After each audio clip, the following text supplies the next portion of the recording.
Established since 2002 in the United States of America, the United Ancient Nations is an intergovernmental organization, currently made up of 160+ members and indigenous nations.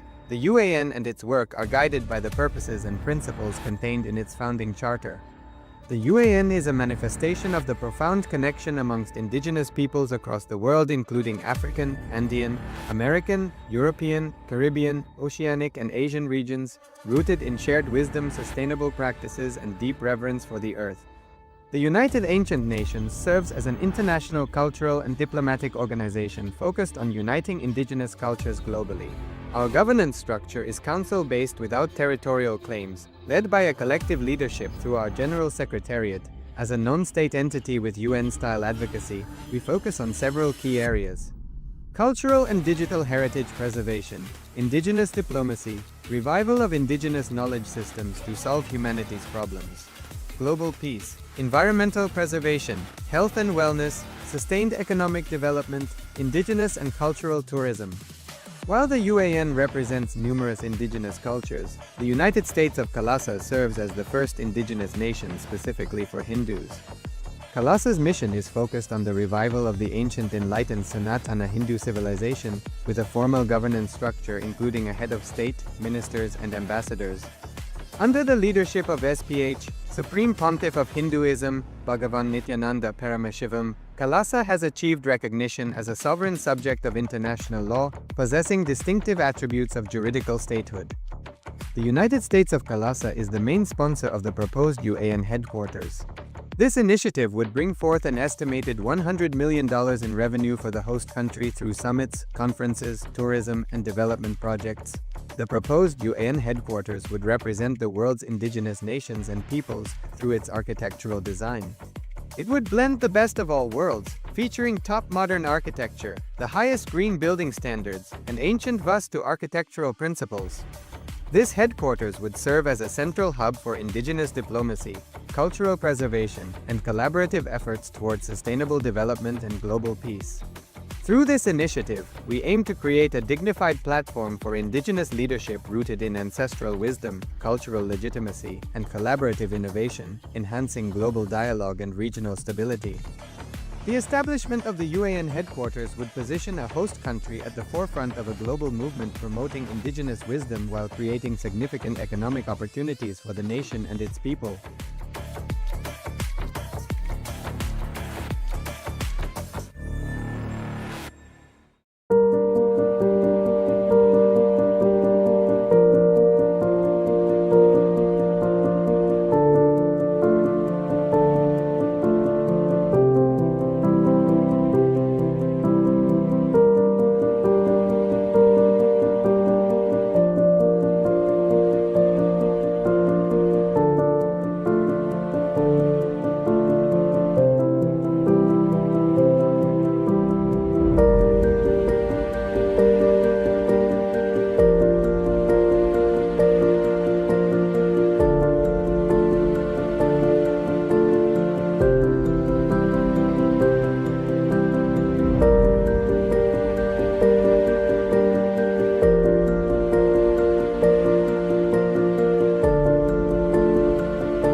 Established since 2002 in the United States of America, the United Ancient Nations is an intergovernmental organization, currently made up of 160+ members and indigenous nations. The UAN and its work are guided by the purposes and principles contained in its founding charter. The UAN is a manifestation of the profound connection amongst indigenous peoples across the world, including African, Andean, American, European, Caribbean, Oceanic, and Asian regions, rooted in shared wisdom, sustainable practices, and deep reverence for the earth. The United Ancient Nations serves as an international cultural and diplomatic organization focused on uniting indigenous cultures globally. Our governance structure is council-based without territorial claims, led by a collective leadership through our General Secretariat. As a non-state entity with UN-style advocacy, we focus on several key areas: cultural and digital heritage preservation, indigenous diplomacy, revival of indigenous knowledge systems to solve humanity's problems, global peace, environmental preservation, health and wellness, sustained economic development, indigenous and cultural tourism. While the UAN represents numerous indigenous cultures, the United States of Kalasa serves as the first indigenous nation specifically for Hindus. Kalasa's mission is focused on the revival of the ancient enlightened Sanatana Hindu civilization, with a formal governance structure including a head of state, ministers, and ambassadors. Under the leadership of SPH, Supreme Pontiff of Hinduism, Bhagavan Nityananda Paramashivoham, Kalasa has achieved recognition as a sovereign subject of international law, possessing distinctive attributes of juridical statehood. The United States of Kalasa is the main sponsor of the proposed UAN headquarters. This initiative would bring forth an estimated $100 million in revenue for the host country through summits, conferences, tourism, and development projects. The proposed UAN headquarters would represent the world's indigenous nations and peoples through its architectural design. It would blend the best of all worlds, featuring top modern architecture, the highest green building standards, and ancient Vastu architectural principles. This headquarters would serve as a central hub for indigenous diplomacy, cultural preservation, and collaborative efforts towards sustainable development and global peace. Through this initiative, we aim to create a dignified platform for indigenous leadership rooted in ancestral wisdom, cultural legitimacy, and collaborative innovation, enhancing global dialogue and regional stability.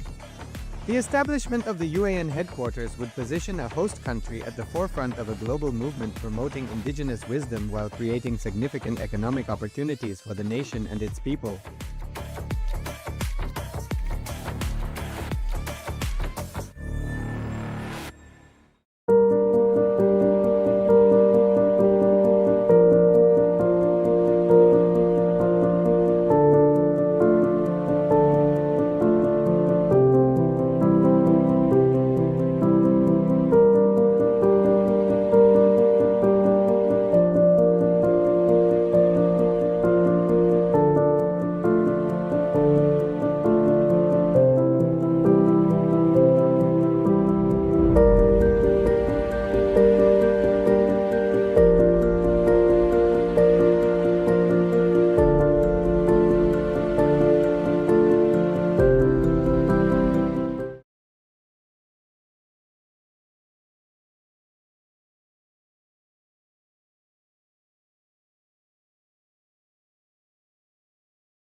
your forehead and the kumkum on your third eye.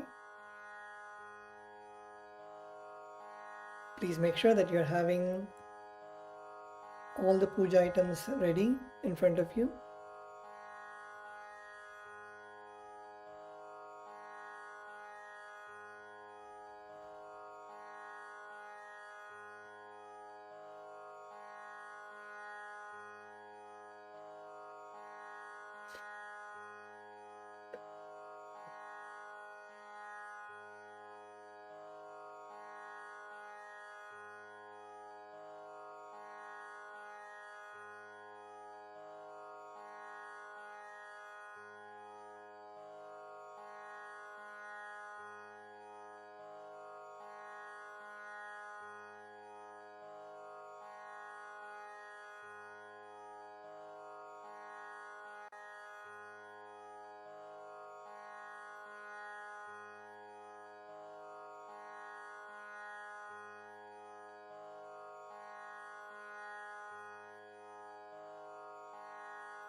Please settle down. Sit straight and close your eyes. Let's all come to a space of deep gratitude and oneness with Swamiji and Bhagavan Paramashiva. The Pada Puja is the time, your exclusive time with the Divine, with your Guru, with Bhagavan Paramashiva himself, who is alive and radiating through the Guru Padukas and the Atmalinga. During the Pada Puja, every flower, every drop of water that you offer is you offering yourself, your gratitude to Swamiji for showering everything in your life.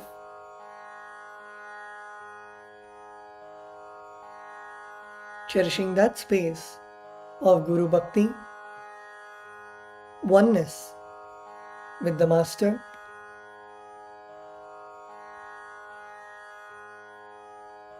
Inhale deeply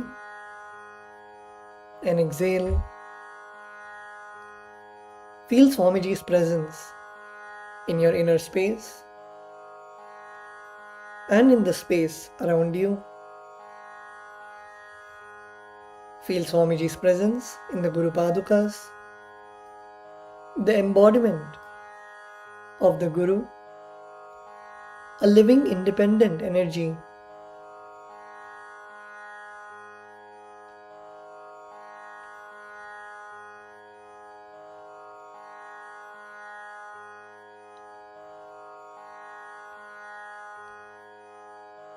With the space of oneness and gratitude, let us now begin the Pada Puja.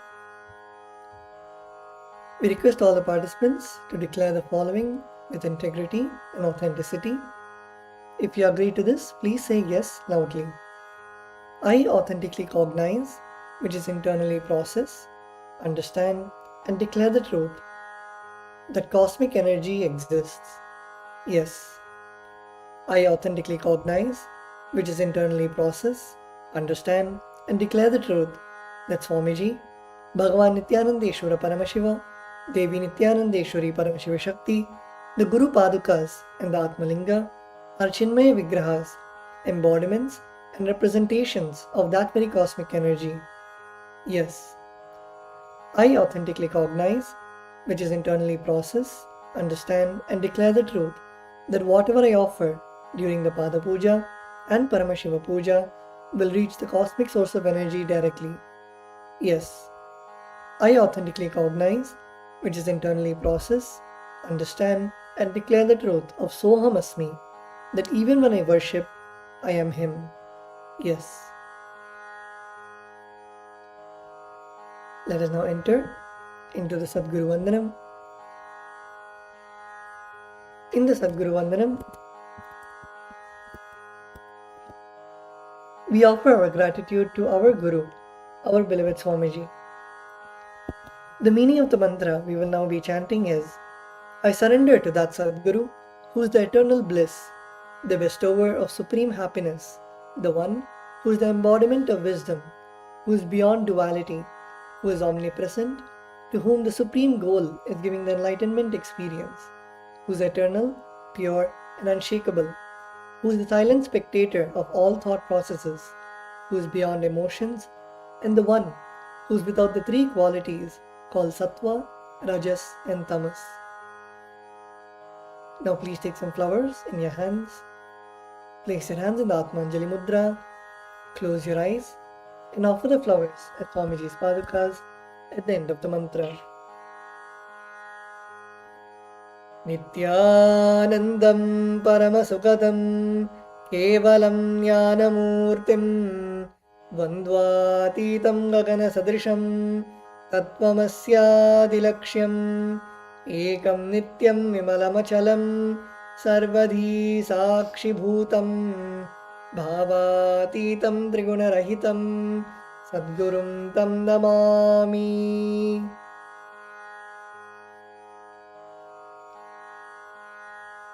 The next is the Guru Parampara Vandanam.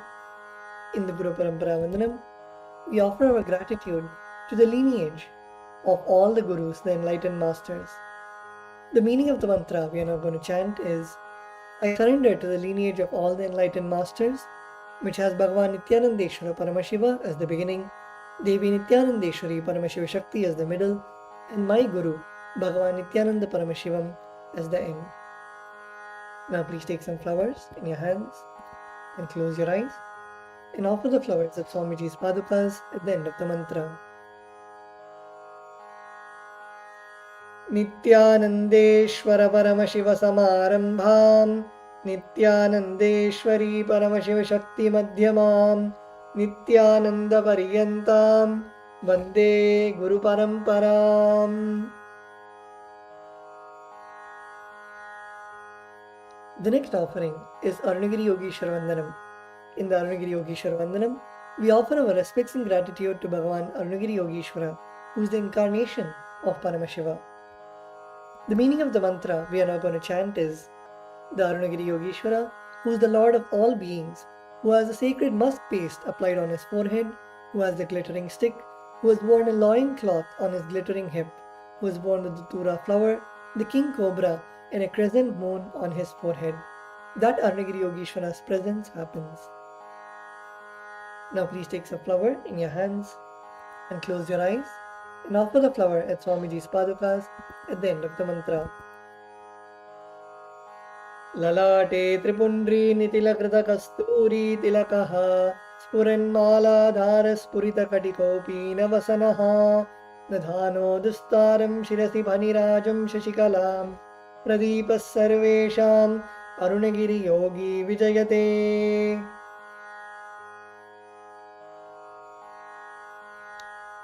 The next is the Tattvachamanam, the ritualistic cleansing of the mouth. Now keeping your right hand on the Vokarna Mudra, pour an udharani of water into your right palm and sip the water from the base of your right palm. Each time the word Swadha is chanted. Om Atmadattvam Shodhayami Swadha. Om Vidyadattvam Shodhayami Swadha. Om Shivadattvam Shodhayami Swadha.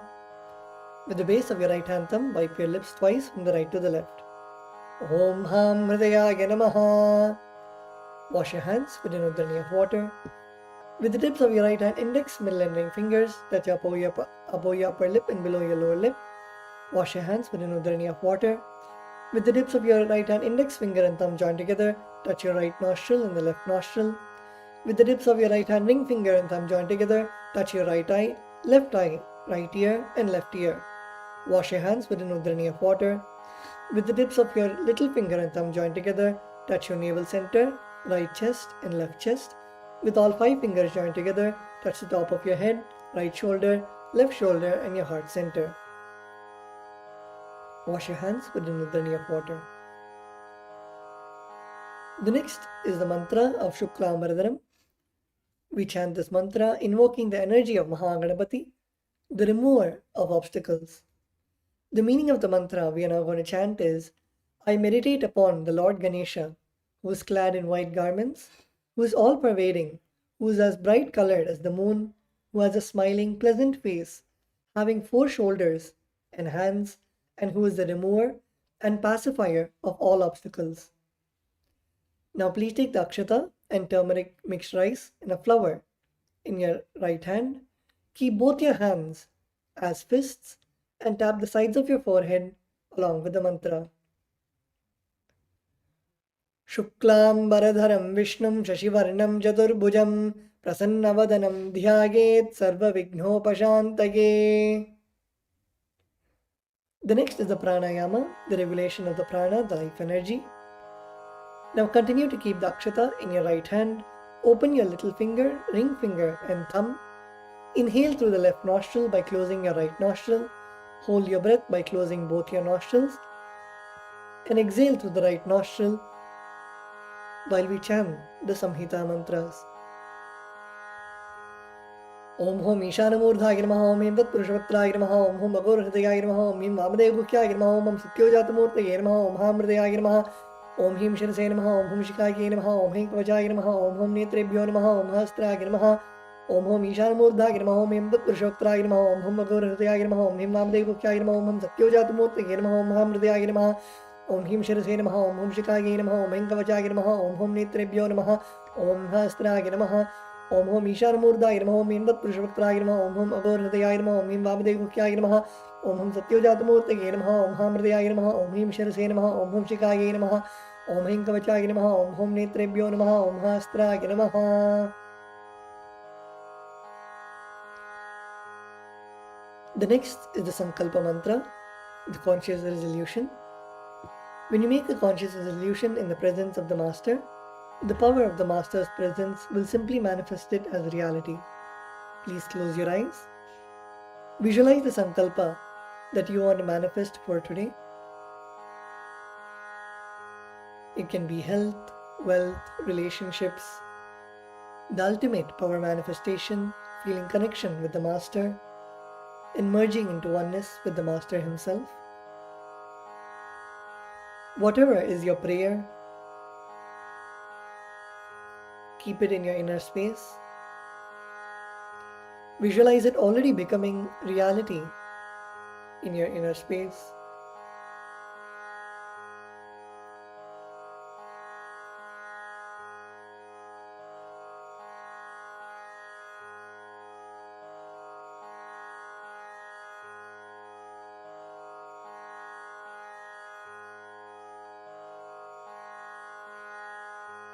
Now keeping the akshata in your left palm, close it with your right palm and keep both your hands on the right thigh. We will now be chanting the Sankalpa mantra together. We will be chanting and requesting all the participants to please repeat after us. Please make sure that you sit straight and chant from your stomach as loudly as you can.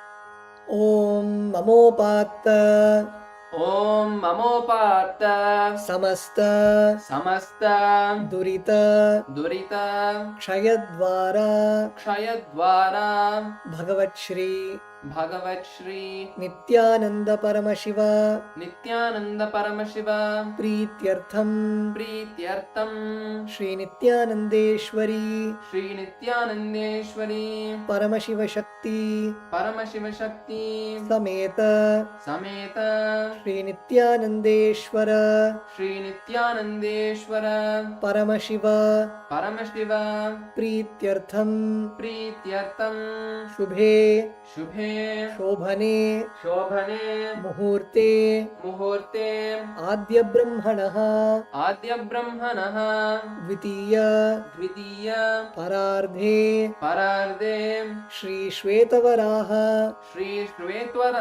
Shri श्वेतवराह कल्पे कल्पे Vaivasvata Vaivasvata मन्वन्तरे मन्वन्तरे अष्टाविंशतितमे विंशतितमे नित्ययुगे नित्ययुगे प्रथमे पादे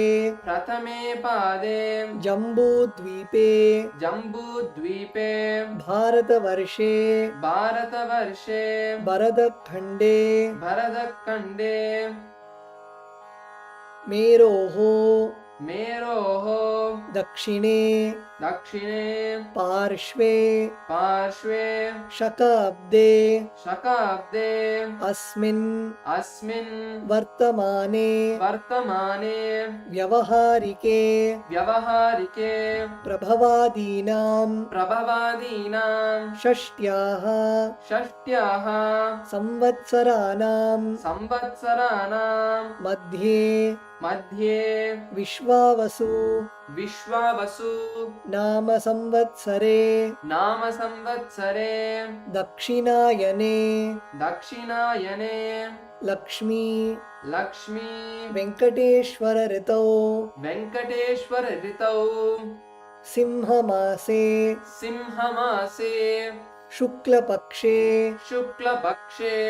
त्रयोदश्यां शुभतिथौ शुक्रवासर युक्तायां श्रवण नक्षत्र शोभनयोग कौलवकरण एवं गुण विशेषेण विशिष्टायां अस्यां शुभतिथौ श्रीकैलासोन्नत द्वादशान्त श्यामला पीठारूढ़ श्रीमीनाक्षी सुंदरेश्वर अभिन्न स्वरूप परशिव पुत्ररत्न कुमार गुरुमन्य तुल्यावतार श्री पार्वती स्तन्यपान लब्ध दिव्यज्ञान विश्रुत सकल निगमागम सारभूत द्राविड वेद प्रवक्तृ श्रीमद् परमशिव करुणा समधिगत मुक्तामय चतुरश्रयान गीयमान छत्रचामर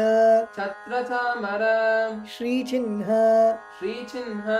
काहलादि समस्त समस्त विरडावल्यलङ्कृत विरडावल्यलङ्कृत ज्ञानविज्ञान ज्ञानविज्ञान चक्रवर्ती चक्रवर्ती सर्वजन सर्वजन संघ संघ सद्यो निर्वाण सद्यो निर्वाण दीक्षा दीक्षा व्ययापवर्ग व्यवापवर्ग वर्ष वर्ष विश्रान विश्रान जीमूत जीमूत परमत परमत कलभकेसरी कलभकेसरी शैव सिद्धांत शैव सिद्धांत स्थापनाचार्य स्थापनाचार्य श्रीराजाधिराज श्रीराजाधिराज पांड्य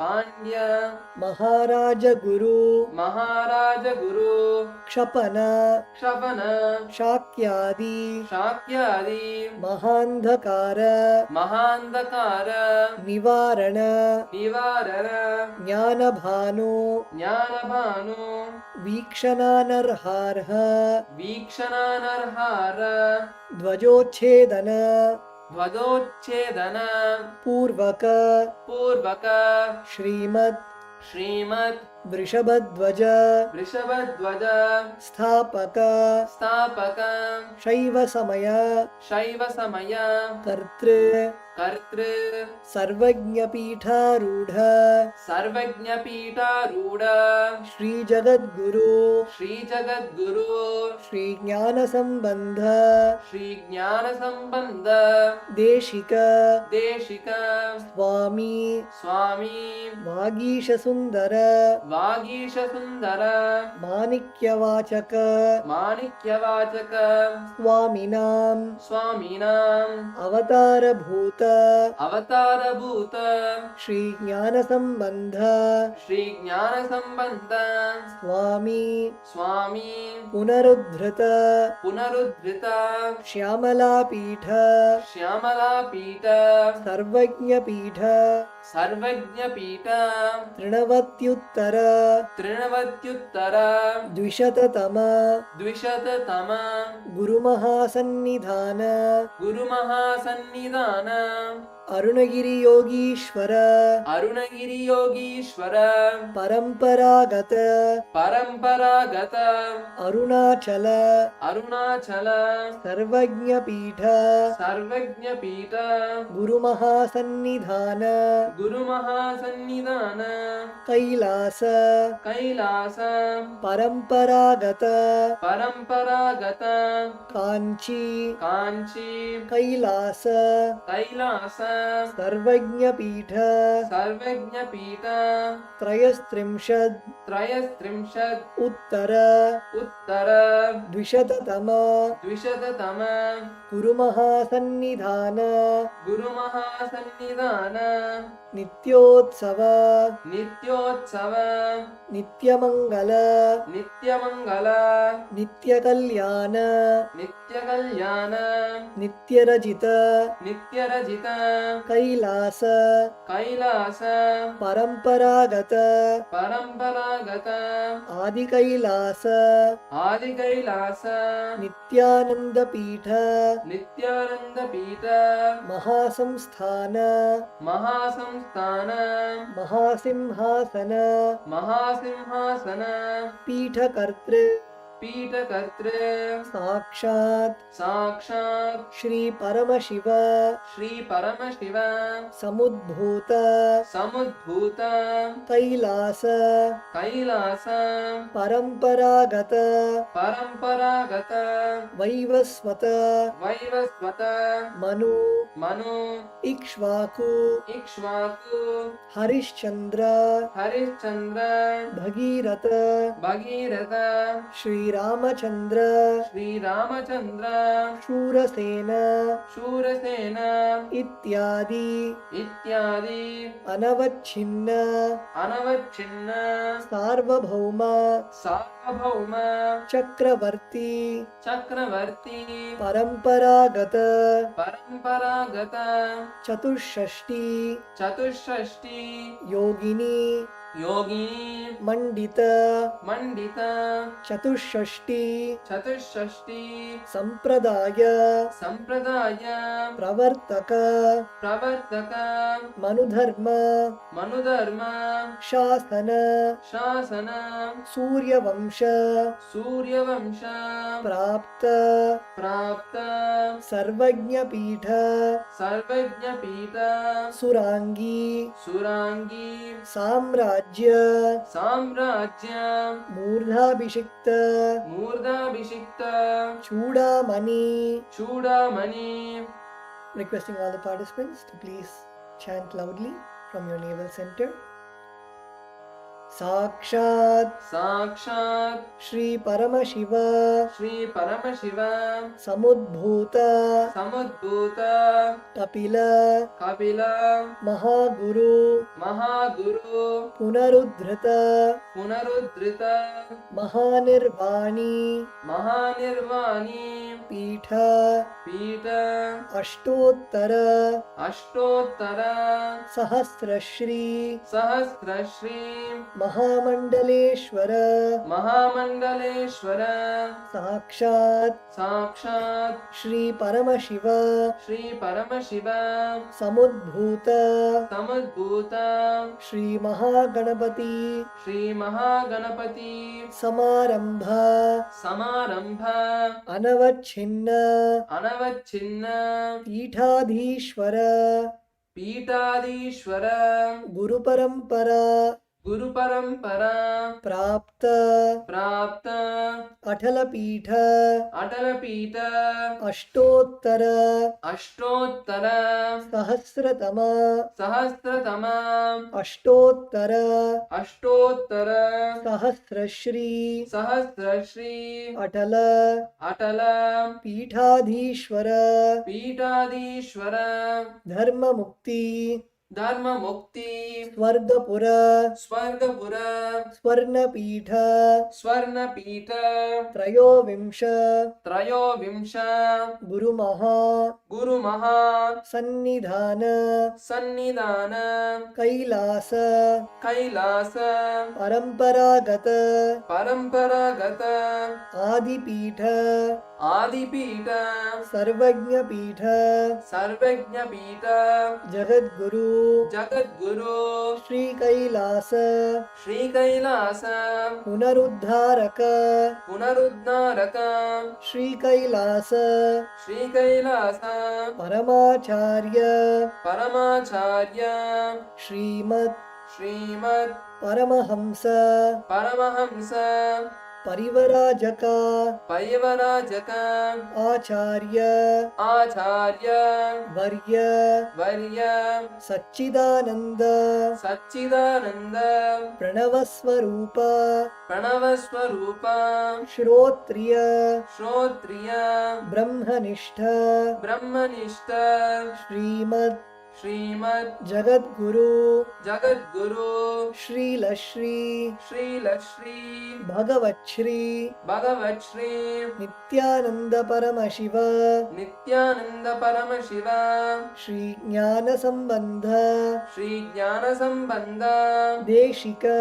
देशिक परमाचार्य परमाचार्य स्वामिनां स्वामिना प्रीत्यर्थं प्रीत्यर्थं तेषां तेषां पादारविन्दयोः पादारविन्दयोः भक्ति भक्ति सिद्ध्यर्थं सिद्ध्यर्थं गुरुकृपा गुरुकृपा कटाक्ष कटाक्ष सिद्ध्यर्थं सिद्ध्यर्थं क्षेम क्षेम स्थैर्य स्थैर्य वीर्य वीर्य विजय विजय आयुरारोग्य आयुरारोग्य ऐश्वर्याणाम् ऐश्वर्याणाम् अभिवृद्ध्यर्थम् अभिवृद्ध्यर्थं धर्मार्थ धर्मार्थ काममोक्ष काममोक्ष चतुर्विध चतुर्विध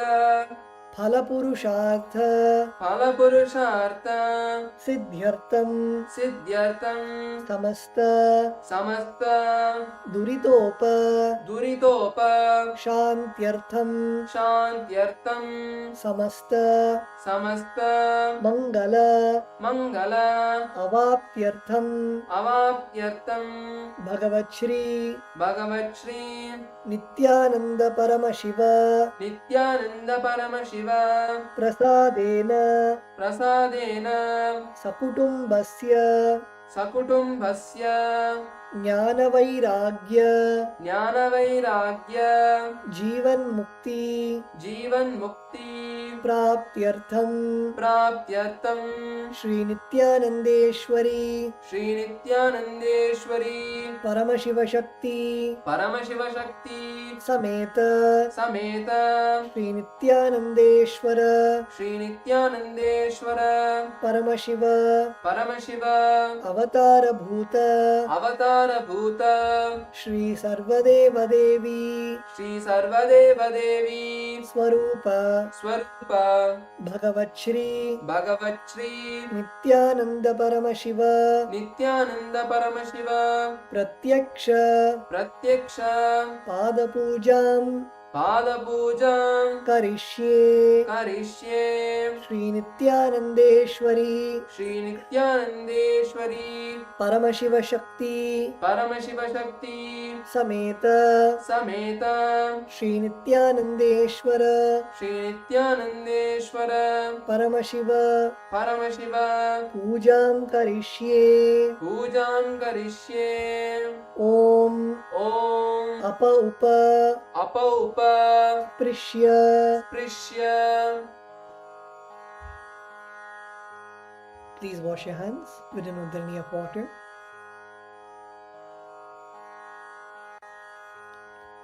We will be continuing the repetition from tomorrow.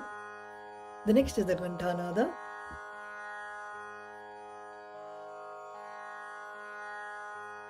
The ringing of the bell to invoke the presence of the gods and goddesses and to remove any of the negative energies that might disturb us in the puja. Please take the bell in your left hand and hold it above your heart center and ring the bell as we chant the following mantra.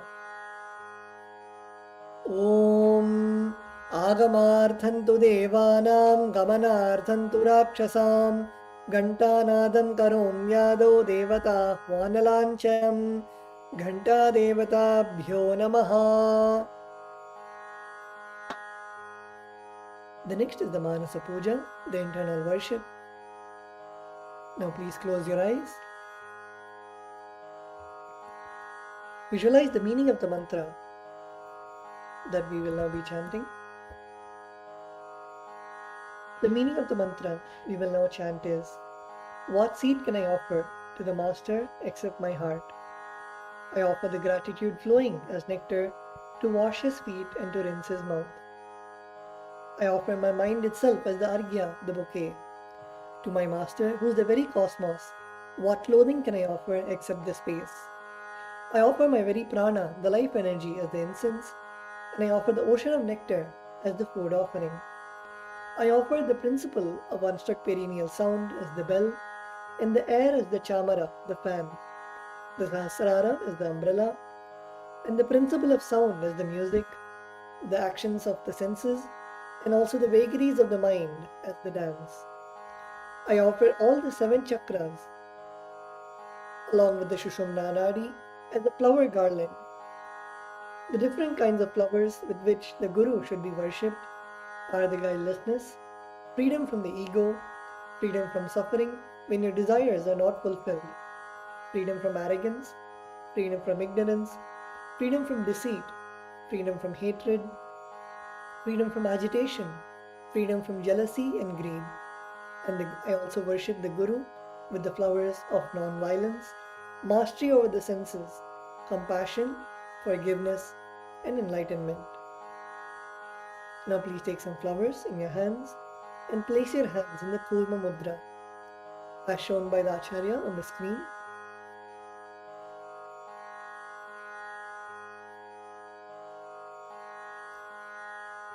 Close your eyes and offer the flowers at Swamiji's padukas at the end of the mantra. Om Hritpadmamasanam dadyat Sahasrarachyutamritaihi Padyam Charanayor dadyat Manastu Argyam Nivedayet Tena Amritena Achamaniyam Snaniyam Tena Jasmritam Akashatatvam Vastram Syat Gandhasyat Gandhatatvakam Chittam Prakalpayet Pushpam Dhupam Pranan Prakalpayet Tejastatvam Jadipartham Naivedyam Syat Sudam Buddhihi Anahatadhvanirghanta Vayutattvam Chachamaram Sahasraram Bhavet Chatram Shabdatattvam Chagitakam Nrityamindriya Karmani Chanchalyam Manasastatha Sumekhalam Padmamalam Pushpam Nana Vidham Tatha Amayadyair Bhava Pushpaihi Archayed Bhava Gocharam Amayam Anahankaram Aragam Amadam Tatha Amohakam Adambham Cha Adveshakshobhakau Tatha Amatsaryam Alobham Cha Dashapushpam Vidurbudaha Ahimsa Paramam Pushpam Pushpamindriya Nigraha Taya Pushpam Kshama Pushpam Jnana Pushpam Cha Panchamam Iti Panchadashair Bhava Pushpaihi Sampujayet Bhagavantam Shri Nityananda Paramashivam.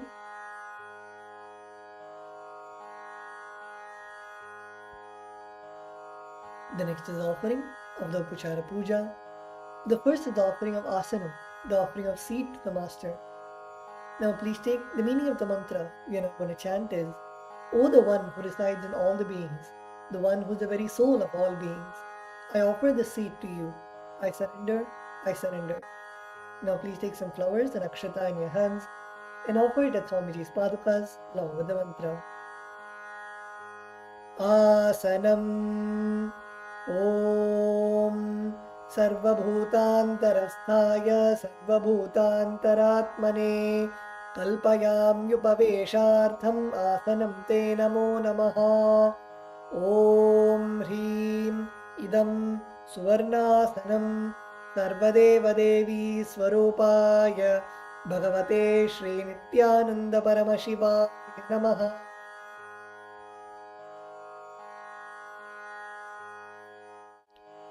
The next offering is Swagatam, the offering of welcoming the Master. The meaning of the mantra we are now going to chant is, O the Lord of all gods, O the one whose darshan is awaited by the gods for the fulfillment of their desires. Welcome, welcome. Today my birth, life and all deeds are fructified. The fruits of all my tapas is materialized just by welcoming you. Now please take a few flowers in your hands and offer it at Swamiji's padukas at the end of the mantra. Swagatam Om Shantatvat Sarvakartritvat Bhavo Paratikaranat Shiva Ukto Mahatantra Mantra Vidbhis Sada Shivaha Tasmai Shivaya Gurave Vitaraga Kalaya Vai Ameyatvat Anantoyam Ajatvaja Prakirtitaha Yasya Darshanamichanti Deva Swabhishtasidhaye Tasmai Te Parameshana Swagatam Swagatam Prabho Adya Me Sapalam Janma Jivanam Sapala Kriya Swagatam Yatvaya Tanme Tapasam Bhalamagatam. Om Hrim Sarvadeva Devi Swarupa Bhagavat Shri Nityananda Paramashiva Swagatam Suswagatam Te. The next offering is Padyam, the offering of water to wash the feet of the Master. The meaning of the mantra we are now going to chant is, I offer Padyam, that is the water for washing the feet of the Supreme God, the very devotion on whom brings about the ultimate bliss. Now please take the udhrani of water in your hands and offer it at Swamiji's padukas along with the mantra. Padyam Om यद्भक्तिलेश सम्पर्कात् परमानन्दसम्प्लवः तस्मै ते परमेशान पाद्यं शुद्धाय कल्पये ॐ ह्रीं एतत्पाद्यं सर्वदेवदेवी स्वरूपाय भगवते श्रीनित्यानन्दपरमशिवाय नमः. The next offering is Arghya, the offering of the traditional bouquet. The meaning of the mantra we are now going to chant is, O Maheshwara, please accept this Arghya, this offering of the traditional bouquet, with water to welcome the guest, made of durva grass, a flower, a bilva leaf and a rice pellet, and kept in a beautiful conch. Now please take the conch in your hands and offer the Arghya at Swamiji's padukas along with the mantra. Arghyaha Om दूर्वाक्षतसमायुक्तं बिल्वपत्रं तथा परं शोभनं शङ्खपात्रस्तं गृहाणार्घ्यं महेश्वर ॐ ह्रीं एषो अर्घ्यः सर्वदेवदेवी स्वरूपाय भगवते श्रीनित्यानन्दपरमशिवाय स्वाहा. The next offering is Achamaniyam, the offering of water for mouthwash. The meaning of the mantra we are now going to chant is, please accept this auspicious and sin-removing Ganga water offered by me as Achamaniyam, that is the water for mouthwash, offered by me with devotion to you. Now please take an udharani of water in your hands and offer it at Swamiji's padukas along with the mantra. Achamaniyam Om Mandakinyastu Yadvari Sarvapapaharam Shubham गृहाणाचमनीयन्त्वं मया भक्त्या निवेदितम् ॐ ह्रीं इदम् आचमनीयोदकं सर्वदेवदेवी स्वरूपाय भगवते श्रीनित्यानन्दपरमशिवाय स्वधा. The next offering is Madhubarka, the offering of the nectarine drink.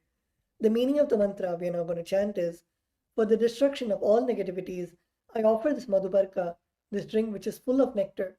Be pleased towards me, O Lord. Now please take the Madhubarka in your hands and offer it at Swamiji's padukas along with the mantra. Madhubarkaha Om Sarvakalmashanashaya Paripurna Sudhatmakam Madhubarkamimam Deva Kalpayami Prasidame Om Hrim Esha Madhubarkaha Sarvadevadevi Swarupaya Bhagavate Shri Nityananda Paramashivaya Swadha. The next offering is Gandhatailam, the offering of the scented oil. The meaning of the mantra we are now going to chant is, I offer with love and affection this scented oil to you, O the healer of all the worlds. You are the purest among all the worlds. Now please take the Gandhatailam, the scented oil in your hands and offer it at Swamiji's padukas along with the mantra. Gandhatailam Om Sneham Grahana Snehena Lokanam Hitakaraka Sarvalokeshu Shuddhastvam Dadami Snehamuttamam Om Hrim Idam Gandhatailam Sarvadevadevi Swarupaya Bhagavate Shri Nityananda Paramashivaya Nivedayami.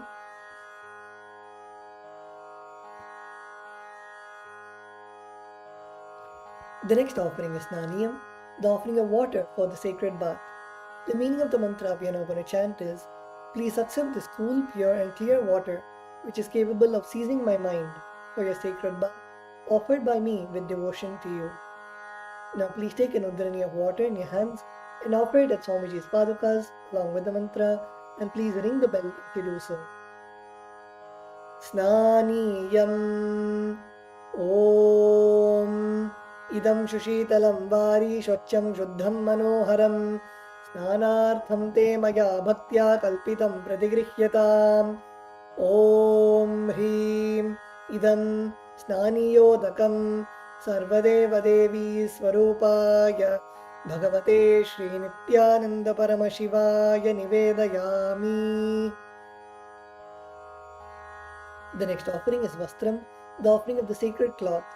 The meaning of the mantra we are now going to chant is, cloth offering to the Master who removes the veil of Maya or illusion.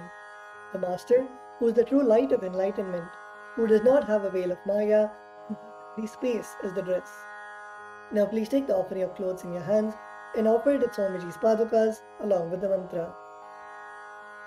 Vastram Om Maya Chitrapata Channa Nijaguhyoru Tejase Niravarana Vijnaya Vasaste Kalpayamyaham Om Hrim Idam Vastrottariyam Sarvadeva Devi Swarupaya Bhagavate Shri Nityananda Paramashivaya Nivedayami.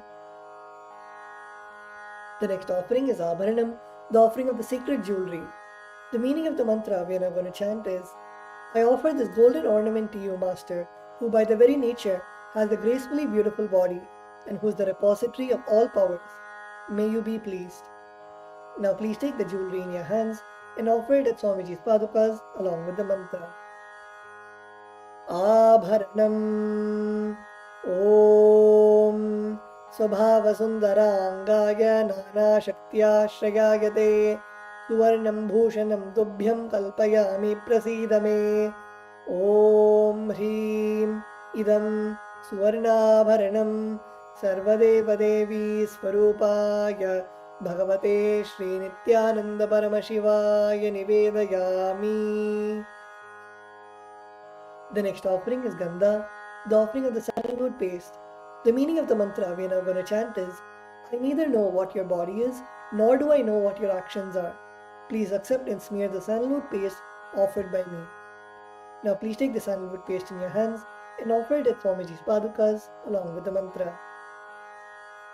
Gandha Om Shariram Tena Janami Cheshtam Naivacha Naivacha Maya Niveditan Gandhan Pratigrihya Vilipyatam Om Hrim Esha Gandha Sarvadeva Devi Swarupaya Bhagavate Shri Nityananda Paramashivaya Namaha. The next offering is Pushpam, the offering of the fragrant flower. The meaning of the mantra we are now going to chant is, please accept these blissfully fragrant different kinds of flowers which are taken from the forest of Turiya, that is the space of ultimate restful awareness. With sandalwood paste in your hands and offer the flowers at Swamiji's padukas along with the mantra. Pushpam Om Turiyavana Sampannam Nana Gunamanoharam Ananda Sauravam Pushpam Grihyatam Idamuttamam Om Hrim Etani Sachandana Pushpani Sarvadeva Devi Swarupaya Bhagavate Shri Nityananda Paramashivaya Bhushate. The next offering is Bilvavatram, the offering of the Bilva leaves. The meaning of the mantra we are now going to chant is, I offer you, O God of all gods, this holy Bilva leaf, in which dwells the goddess of richness and which is so much loved by Lord Shiva. Now please take the Bilva leaf, smear it with sandalwood paste in your hands and offer it at Swamiji's padukas along with the mantra. Bilva Patram Om Amritodbhavam Shri Vriksham Shankarasya Sada Priyam Bilvavatram Prayachami Pavitram Te Sureshwara Om Hrim Etani Sachandana Bilvapatrani Sarvadeva Devi Swarupaya Bhagavate Shri Nityananda Paramashivaya Bhushate. The next offering is Tulasi Patram, the offering of the Tulsi leaves. The meaning of the mantra we are now going to chant is, let this offering of Tulsi leaf be unto the Supreme Soul, who has unlimited forms and who is the bestower of all boons. Now please take the Tulsi leaf, smear the sandalwood paste in your hands and offer it at Swamiji's padukas along with the mantra. Tulasi Patram Om Namaste Bahurupaya Vardamurtage Paramatmane Swaha Om Hrim Idam Sachandana Tulasi Patram Sarvadeva Devi Swarupaya Bhagavate Shri Nityananda Paramashivaya Namaha. The next offering is Dhupa, the offering of the lit incense. The meaning of the mantra we are now going to chant is, this incense smoke is made of sacred herbs of intoxicating fragrance. Please accept this incense smoke fit to be inhaled by all the devas. Now please take the lit incense sticks in your hands and slowly wave it towards Swamiji's padukas along with the mantra, and please ring the bell as you do so. Dhupaha Om Vanaspatiraso Divyo Gandhadhyassu Manoharaha Agreyas Sarvadevanam Dhupoyam Pratigrihyatam Om Hrim Esha Dhupaha Sarvadeva Devi Swarupaya Bhagavate Shri Nityananda Paramashivaya Namaha. The next offering is Deepa, the offering of the lit lamp. The meaning of the mantra we are now going to chant is, please accept this light of inner and outer worlds, which is very bright and removes darkness from everywhere. Now please take the lit lamp in your hands and slowly wave it towards Swamiji's padukas along with the mantra, and please ring the bell if you do so. Deepaha Om Suprakasho Mahadipaha Sarvatasti Abhakyabhyantara Deepoyam Pratigrihyatam Om Hrim Esha Deepaha Sarvadeva Devi Swarupaya Bhagavate Shri Nityananda Paramashivaya Namaha. The next offering is Naivedyam, the offering of food.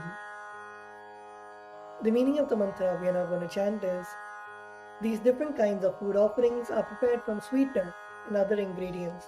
O Lord, please accept this food offering prepared by me with devotion. Now please take an udharani of water and hover it clockwise over the Naivedyam and offer the water at Swamiji's padukas along with the mantra. Naivedyam Om Naivedyam Vividam Deva Shakkaradi Vinirmitam Maya Niveditam Bhaktya Grahana Parameshwara Om Hrim Idam Shopakarna Naivedyam Sarvadeva Devi Swarupaya Bhagavate Shri Nityananda Paramashivaya Nivedayami. The next offering is Paniyam, the offering of water for drinking. The meaning of the mantra we are now going to chant is, O God, the Lord of all demigods, the one who bestows deep fulfillment upon us, please accept this water full of infinite bliss. Now please take an udharani of water in your hands and offer it at Swamiji's padukas along with the mantra. Paniyam Om Samastadeva Devesha Sarvatriptikaram Param Khandananda Sampurnam Grahana Jalamuttamam Om Hrim Idam Panarthodakam Sarvadeva Devi Swarupaya Bhagavate Shri Nityananda Paramashivaya Namaha. The next offering is Punarachamaniyam, the offering of water for drinking. The meaning of the mantra we are now going to chant is, I offer this water for washing the hands and the mouth to you whose mere remembrance purifies everybody. Now please take an udharani of water in your hands and offer it at Swamiji's padukas along with the mantra. Punarachamaniyam Om Uchishtamapyachirva Yasya Smaranamatrataha Buddhimapnoti Tasmaite Punarachamaniyakam Om Hrim Idam Punarachamaniyodakam Sarvadeva Devi Swarupaya Bhagavate Shri Nityananda Paramashivaya Swaha. The next offering is Aratrikam, the offering of Arati to the Master. Now please take the lit camphor in your hands and slowly wave it towards Swamiji's padukas along with the mantra, and please ring the bell as you do so. Aratrikam Om Hrim Esha Deepamala Sarvadeva Devi Swarupaya भगवते श्रीनित्यानन्द परमशिवाय नमः। ॐ साङ्ग्रहण्येष्ट्या यजते इमां जनतागुं सङ्गृह्णानीति द्वादशारत्नीरशना भवति। द्वादशमासा संवत्सरः संवत्सरमेवावरुन्धे मौञ्जी भवति। ऊर्वै मुञ्जाः ऊर्जमेवावरुन्धे चित्रा नक्षत्रं भवति। चित्रं वा एतत् कर्म कर्पूरगौरं करुणावतारं संसारसारं भुजगेन्द्रहारं सदा वसन्तं हृदयारविन्दे भवं भवानी सहितं नमामि। भवं भवानी सहितं नमामि। भवं भवानी सहितं Namami.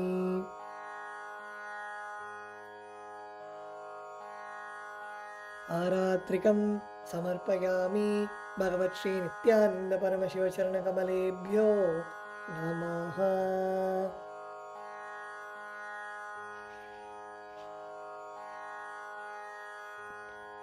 The next is the offering of Kush Panjali, the offering of fragrant flowers.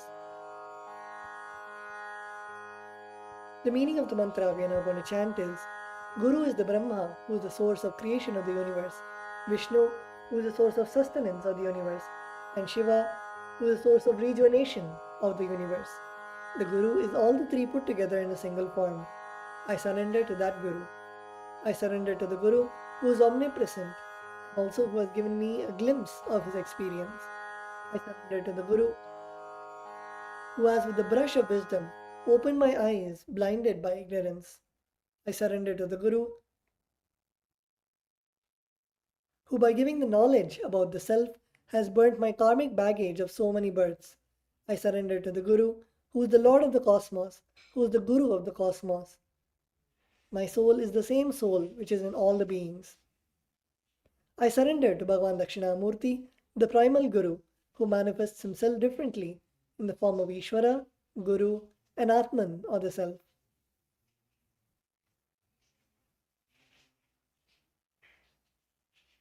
I surrender to that Guru, who is the eternal bliss, the bestower of supreme happiness, the one who is the embodiment of wisdom, who is beyond duality, who is omnipresent, to whom the supreme goal is giving the enlightenment experience, who is eternal, pure, and unshakable, who is the silent spectator of all thought processes, who is beyond emotions, and the one who is without the three qualities called Sattva, Rajas, and Tamas.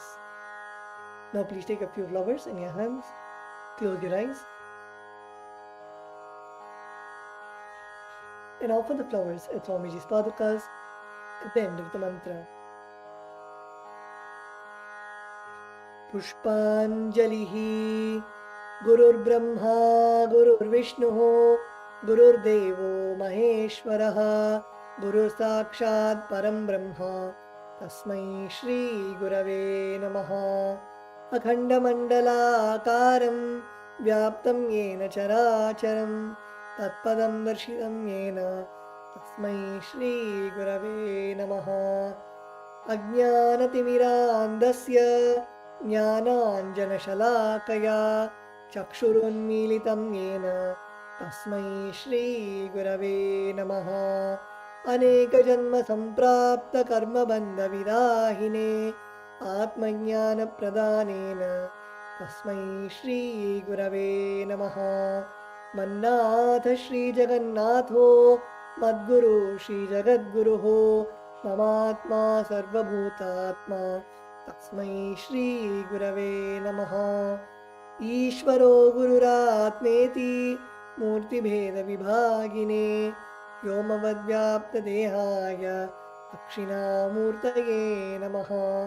Nityanandam Paramasukhatam Kevalam Jnanamurtim Dvandvatitam Gaganasadrisham Tatvamasya Dilaksham Ekam Nityam Vimalamachalam Sarvadi Sakshi Bhutam Bhavatitam Trigunarahitam Sadgurum Tam Namami. Pushpanjalim Samarpayami Bhagavat Shri Nityananda Paramashiva Charnakamalebhyo Namaha. Om Nityanandam.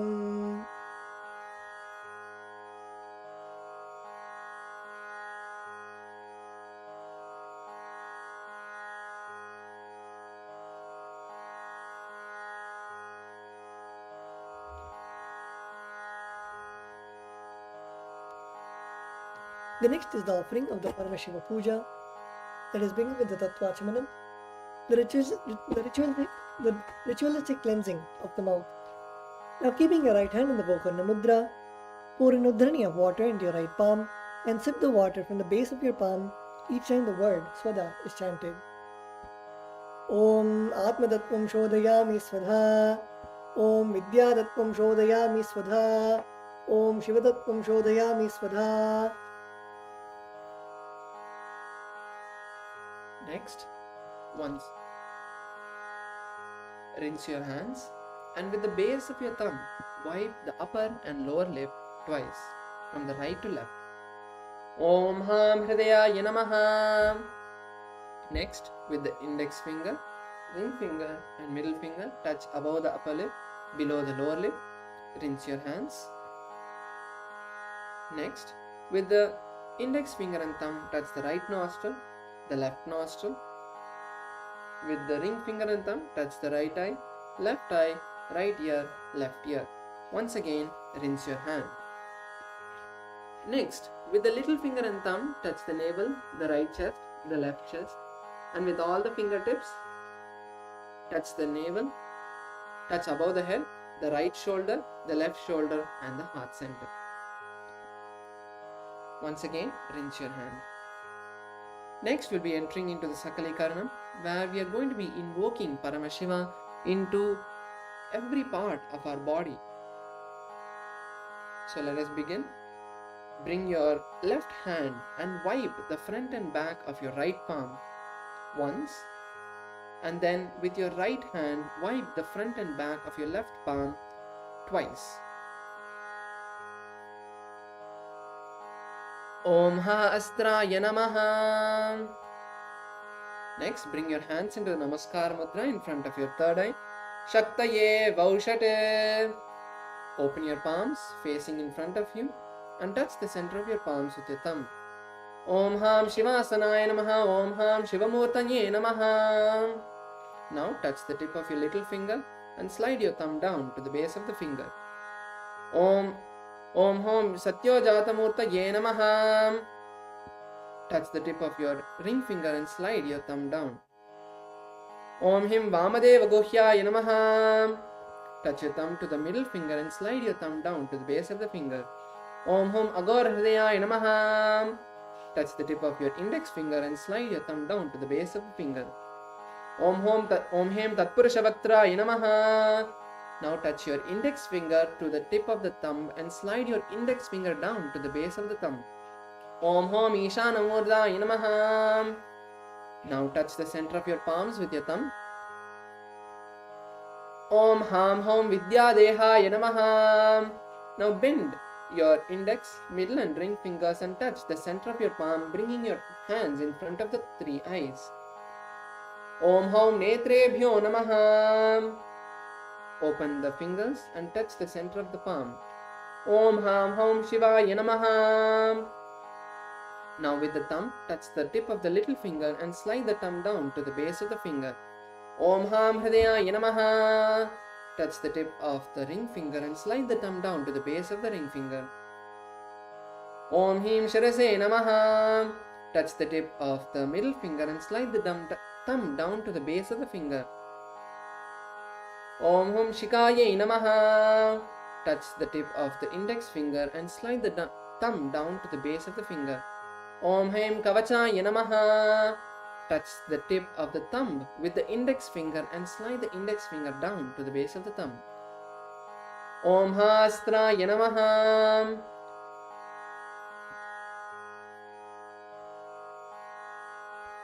Now bring your hands into a fist and rotate your hands around each other once. Om Haim Kavachaya Hum. Bring your hands into the Namaskar Mudra and in front of your third eye. Om Ham Shivaya Vaushate. open your hands and touch the base, the center of your center of your palm with the thumb. Om Ham Hom Shivaya Namaha. Touch the tip of your little finger and slide the thumb down to the base of the finger. Touch now with your ring finger and thumb, touch the heart center. Om Ham Shavasana Namaha. Om Ham Shivamurtaye Namaha. Next, with the thumb and little finger of both hands, touch your respective knees. Om Ham Satyojatamurtaye Namaha. Now with your right hand, ring finger and thumb, touch the navel. Om Him Vamadeva Guhyaya Namaha. With your middle finger and thumb, touch your heart center. Om Hum Agora Hridayaya Namaha. With your index finger and thumb, touch the upper lip. Om Him Tatpurushavaktraya Namaha. With the tip of the thumb, touch the top of the head. Om Hom Ishanamurdaya Namaha. With your ring finger and thumb, touch the heart center. Om Ham Vidyadehaya Namaha. With your index, middle and ring finger, touch your two eyes and between the eyebrows. Om Hom Netrebhyo Namaha. With your ring finger and thumb, touch the heart center. Om Ham Hom Shivaya Namaha. With your little finger and thumb, touch your heart center. Om Ham Hridayaya Namaha. With your index finger and thumb, touch the top of the head. Om Him Sharase Swaha. With your middle finger and thumb, touch the back of the head. Om Haim Shikaye Vaushate. Now cross your left hand in front of your right hand and keep your index fingers pointed with the rest of the fingers closed into a fist. Now rotate your hands around your head and bring your hands to your sides. Om Haim Kavachaya Hum. Next, with the right thumb, touch the left palm, and with the left thumb, touch the right palm. Om Hastraya Pate. Now with the middle finger and index finger of the right hand, tap the left palm thrice. Om Hastraya Hum Pate. Now with the index finger and thumb, snap in the 8 directions around you, below you and above you. Om Hastraya Pate. Now touch your hands to the top of the head and slide your hands around your entire body and bring your hands into the Namaskar Mudra. Om Ham Shivaya Vaushate. Next we'll be preparing the Samanyargya.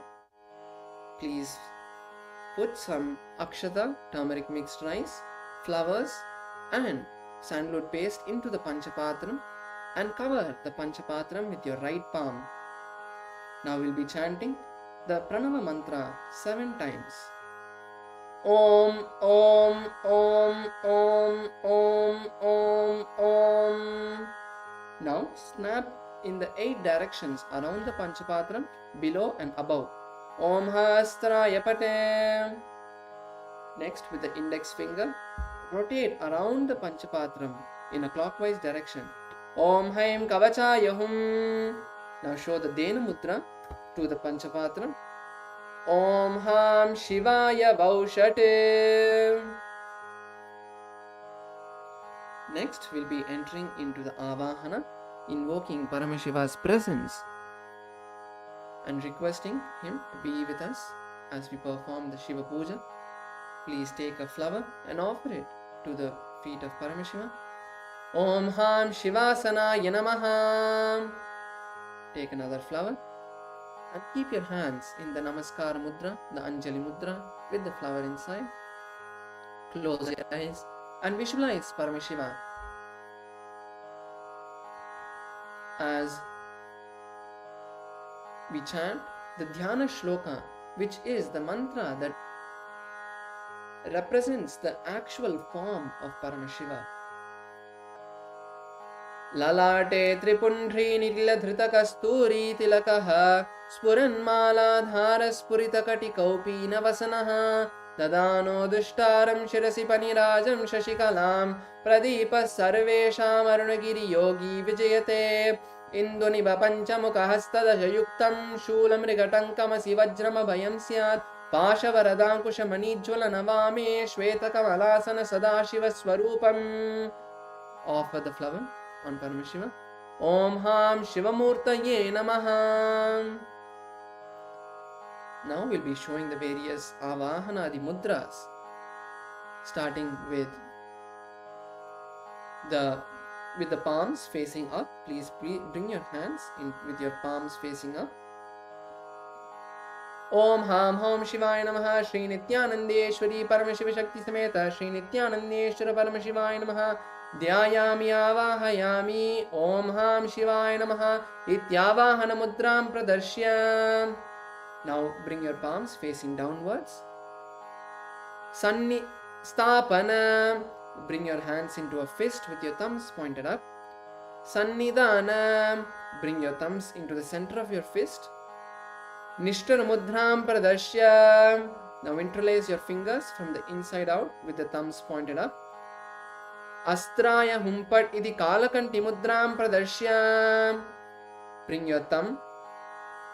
Cover your left thumb with your right hand and your right hand with the left fingers. Keep the right thumb pointed up. Om Ham Shivaya Namaha iti linga mudram. Bring your hand into the Namaskara mudra. Namaskara mudram. Now with your index finger of the right hand, rotate around the Atmalinga in a clockwise direction. Om Haim Kavachaya Hum iti avakuntana mudram cha pradarshya. Next, we'll be moving into the Upachara Puja, offering the various external offerings to Paramashiva, beginning with the asanam. Please take a few akshata in your hand and offer it to Paramashiva's feet at the end of the mantra. Om Ham Hom Shivaya Namaha. Shri Nityanandeshwari Paramashiva Shakti Sameta Shri Nityanandeshwara Paramashivaya Namaha. Asanam Samarpayami. The next is the offering of Padya, Achamana and Arghya. So please take an uddharni of water, show it to Paramashiva's feet and offer it into the Achamana Patra. Om Ham Shivaya Namaha. Take another uddharni of water, show it to the mouth of the Atmalinga and pour it into the Panchapatram, into the Achamana Patra. Om Ham Shivaya Swadha. Take another uddharni of water, show it to the top of the Atmalinga and pour it into the Achamana Patra. Om Ham Shivaya Swaha. Shri Nityanandeshwari Paramashiva Shakti Sameta Shri Nityanandeshwara Paramashivaya Namaha. Padya Achamnargyam Dattvat. The next is offering of Snaniyam, the offering of the sacred bath. Please take an uddharni of water in your hands, and in your left hand please take the bell and ring the bell as you offer the water onto Paramashiva. Om Ham Hom Shivaya Namaha. Shri Nityanandeshwari Paramashiva Shakti Sameta Shri Nityanandeshwara Paramashivaya Namaha. Snanam Samarpayami. Take another uddharni of water, show it to Paramashiva's mouth and offer it into the Achamana Patra. Om Ham Shivaya Swada. Snananantaram Achamnam Samarpayami. The next is the offering of Vastram, the offering of the sacred clothes and jewels. Please take some turmeric mixed rice, hover it around the Vastram, the cloth, and offer it in front of the Atmalinga. Om Ham Hom Shivaya Namaha. Shri Nityanandeshwari Paramashiva Shakti Sameta Shri Nityanandeshwara Paramashivaya Namaha. Vastra Yajnopavita Uttariyavarnatam Akshatan Samarpayami. The next is the offering of sandalwood paste and kumkum. So please take some sandalwood paste, offer it on the Atmalinga, and on top of the sandalwood paste, apply the kumkum. Om Ham Hom Shivaya Namaha. Shri Nityanandeshwari Paramashiva Shakti Sameta Shri Nityanandeshwara Paramashivaya Namaha. Gandhandarayami. Gandhasyopari Haridra Kumkuma Churnam Samarpayami. The next is the offering of Ashtapushpa, offering flowers to the various forms of Paramashiva and Paramashiva Shakti. Please take a few flowers in your hand and offer a flower at Paramashiva's feet every time the word Namaha is chanted. Om Bhavaya Devaya Namaha. Bhavasya Devasya Patnyai Namaha. Om Sharvaya Devaya Namaha. Sharvasya Devasya Patnyai Namaha. Om Ishanaya Devaya Namaha, Ishanasya Devasya Patne Namaha. Om Pashupate Devaya Namaha, Pashupate Devasya Patne Namaha. Om Ugraya Devaya Namaha, Ugrasya Devasya Patne Namaha. Om Rudraya Devaya Namaha, Rudrasya Devasya Patne Namaha. Om Bhimaya Devaya Namaha, Bhimasya Devasya Patne Namaha. Om Mahate Devaya Namaha, Mahato Devasya Patne Namaha. Om Ham Hom Shivaya Namaha, Shri Nityanandeshwari Paramashiva Shakti Sameta, Shri Nityanandeshwara Paramashivaya Namaha. Ashtapushpa Pujam Samarpayami. The next is the offering of Bilva Patram. So if you have the Bilva leaf, please smear some sandalwood paste on the Bilva leaf. Otherwise, please take a few flowers in your hand and offer it at Paramashiva's feet at the end of the mantra. Om Ham Hom Shivaya Namaha, Shri Nityanandeshwari Paramashiva Shakti Sameta, Shri Nityanandeshwara Paramashivaya Namaha. Bilva Patram Samarpayami. The next is the offering of Dhupa. So let's take an Uddharani of water and sprinkle it on the bell. Om Ha Astraya Namaha. Take another Uddharani of water and sprinkle it on the Dhupa stand. Om Ha Astraya Pate. Take a flower and offer it on the incense stick stand. Om Ham Hridayaya Namaha. Now please take the incense stick in your right hand and slowly wave it to Paramashiva as you ring the bell. Om Ham Hom Shivaya Namaha, Shri Nityanandeshwari Paramashiva Shakti Sameta, Shri Nityanandeshwara Paramashivaya Namaha. Dhupama Grapayami. Now keep the dhupa stand down and with your right hand take an Uddharani of water, show to Paramashiva's mouth and offer it into the Achamana Patra. Om Ham Shivaya Swadam. Next is the offering of Deepa, the lit lamp. Please take an Uddharani of water, sprinkle it on the lit lamp. Om Hastraya Pate. Take a bell and offer it on the lit lamp. Om Ham Hridayaya Namaha. Please take the lit lamp and now slowly wave it towards Paramashiva and please ring the bell as you do so. Om Ham Hom Shivaya Namaha, Shri Nityanandeshwari Paramashiva Shakti Sameta, Shri Nityanandeshwara Paramashivaya Namaha.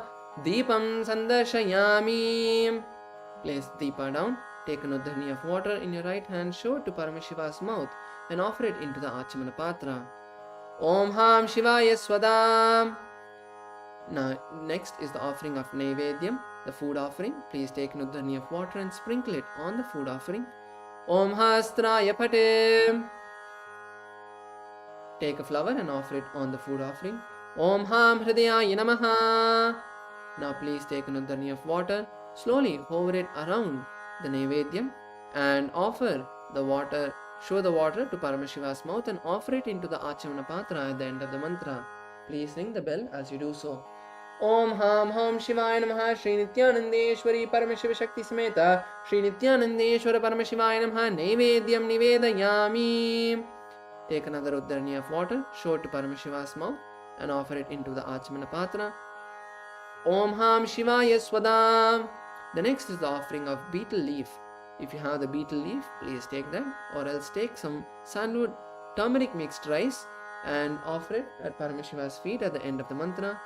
Om Ham Hom Shivaya Namaha, Shri Nityanandeshwari Paramashiva Shakti Sameta, Shri Nityanandeshwara Paramashivaya Namaha. Tambulam Samarpayami.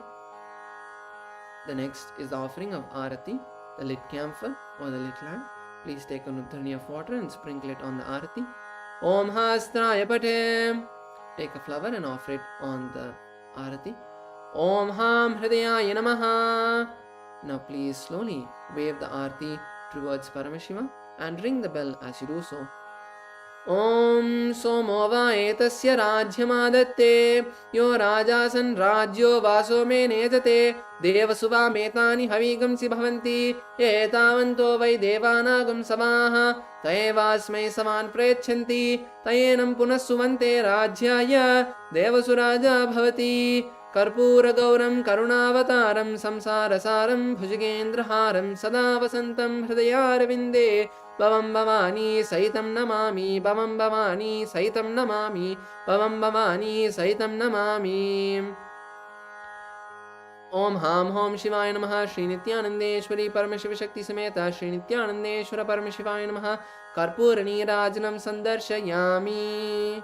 Please take a few flowers, hover it around the Arati and offer it to Paramashiva. Rakshandarayami. Next, take an uddhani of water, show it to Paramashiva's mouth and offer it into the Achamana Patra. Om Ham Shivaya Swadam. Next is the Pushpanjali, the offering of fragrant flowers. Please take a few flowers in your hand.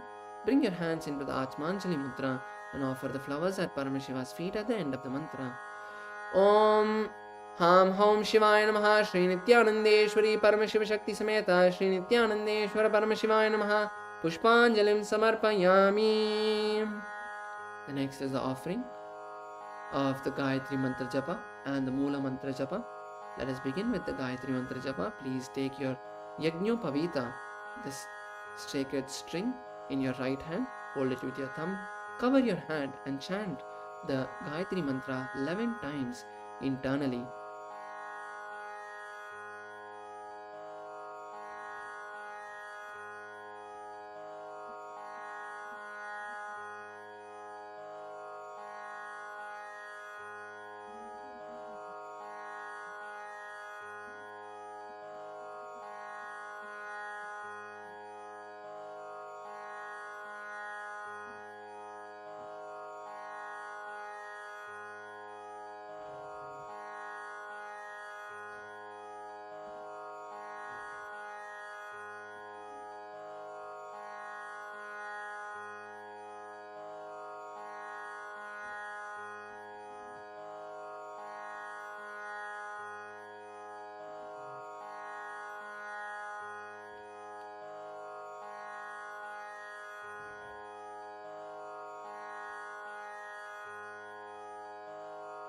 Once you have completed the Gayatri Mantra Japa, please perform the Shiva Mula Mantra Japa 11 times.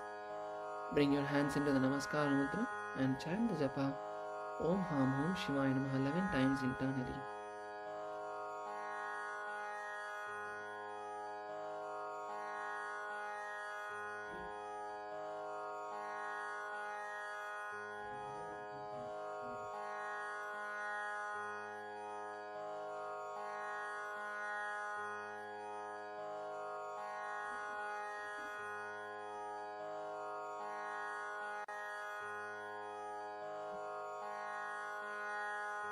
Next, we'll offer the Shama Prarthana, offering and requesting Paramashiva to forgive all of the mistakes we have done knowingly or unknowingly during the puja, and requesting him to bless us with all the auspiciousness. So please take a few turmeric mixed rice, a flower, and if you have the Durva grass in your right hand, bend the little finger, ring finger and middle finger to the center of the palm and pour an uddhani of water into your palm and offer the contents of your hand at the end of the mantra. Om Ham Hridayaya Namaha, Om Hem Kavachaya Hum, Om Ham Shivaya Vaushate, Om Yatkinchit Karma Devesha Sada Sukrita Dushkritam Tanme Shivadastasya Bhungshat Shabaya Shankara Shivo Data Shivo Bhokta Shivas Sarvam Midam Jagate Shivo Yatiti Sarvatra Yashiva Sohamevatu. Now please offer the contents of the hand onto the left hand side of Paramashiva. Om Ham Hom Shivaya Namaha.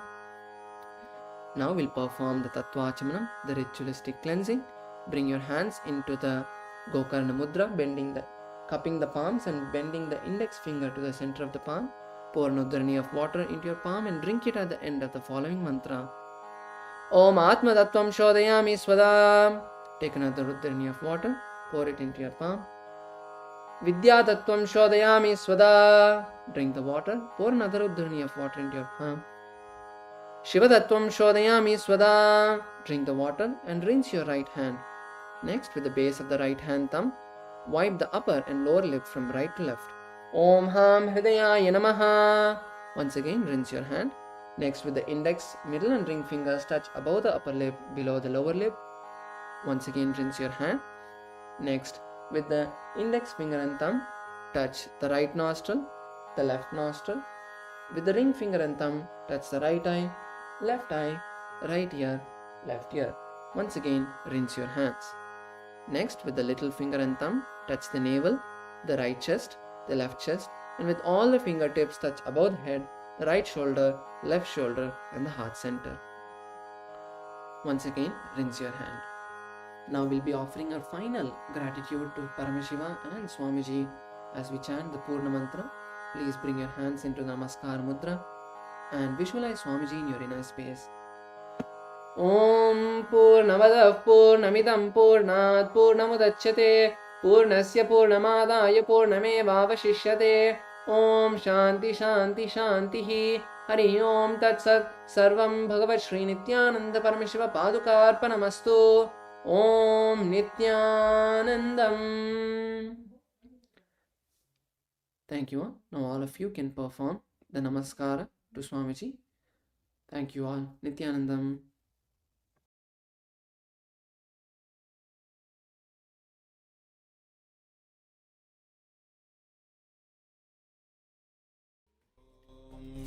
Nityanand परमशिवो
Established since 2002 in the United States of America, the United Ancient Nations is an intergovernmental organization, currently made up of 160+ members and indigenous nations. The UAN and its work are guided by the purposes and principles contained in its founding charter.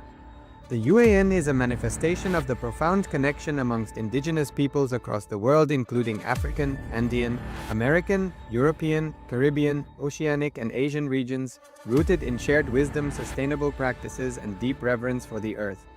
The United Ancient Nations serves as an international cultural and diplomatic organization focused on uniting indigenous cultures globally. Our governance structure is council-based without territorial claims, led by a collective leadership through our General Secretariat. As a non-state entity with UN-style advocacy, we focus on several key areas: cultural and digital heritage preservation, indigenous diplomacy, revival of indigenous knowledge systems to solve humanity's problems, global peace, environmental preservation, health and wellness, sustained economic development, indigenous and cultural tourism. While the UAN represents numerous indigenous cultures, the United States of Kalasa serves as the first indigenous nation specifically for Hindus. Kalasa's mission is focused on the revival of the ancient enlightened Sanatana Hindu civilization with a formal governance structure including a head of state, ministers, and ambassadors. Under the leadership of SPH, Supreme Pontiff of Hinduism, Bhagavan Nityananda Paramashivoham, Kalasa has achieved recognition as a sovereign subject of international law, possessing distinctive attributes of juridical statehood. The United States of Kalasa is the main sponsor of the proposed UAN headquarters. This initiative would bring forth an estimated $100 million in revenue for the host country through summits, conferences, tourism, and development projects. The proposed UAN headquarters would represent the world's indigenous nations and peoples through its architectural design.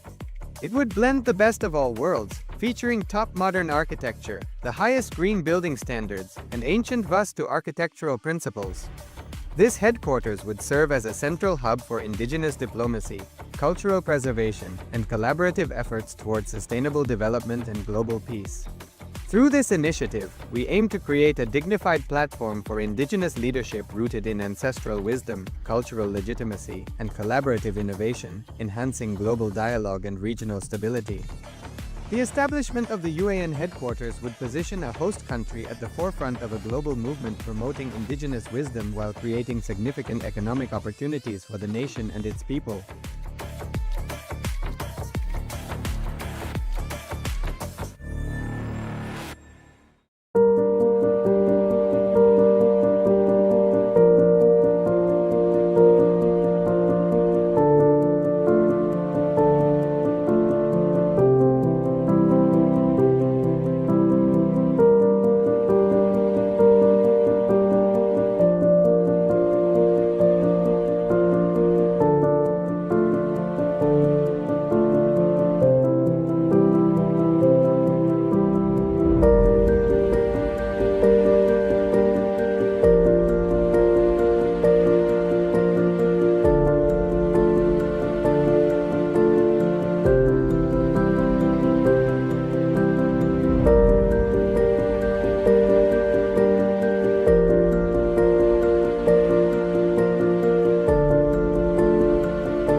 Established since 2002 in the United States of America, the United Ancient Nations is an intergovernmental organization, currently made up of 160+ members and indigenous nations. The UAN and its work are guided by the purposes and principles contained in its founding charter. The UAN is a manifestation of the profound connection amongst indigenous peoples across the world, including African, Andean, American, European, Caribbean, Oceanic, and Asian regions, rooted in shared wisdom, sustainable practices, and deep reverence for the earth. The United Ancient Nations serves as an international cultural and diplomatic organization focused on uniting indigenous cultures globally. Our governance structure is council-based without territorial claims, led by a collective leadership through our General Secretariat.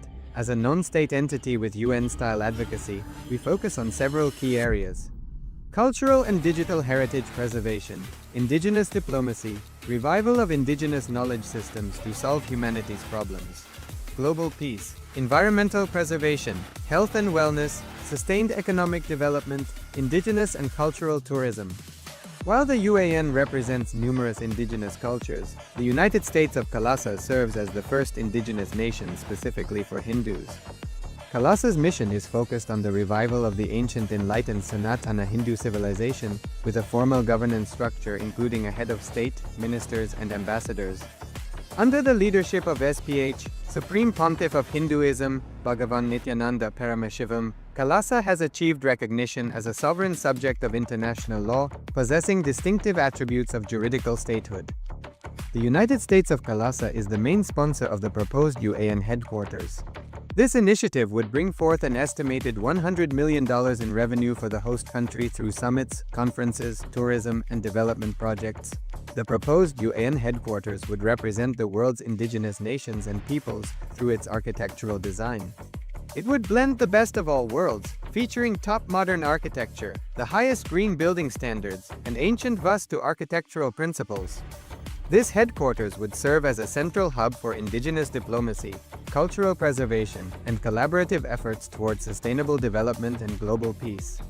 Through this initiative, we aim to create a dignified platform for indigenous leadership rooted in ancestral wisdom, cultural legitimacy, and collaborative innovation, enhancing global dialogue and regional stability.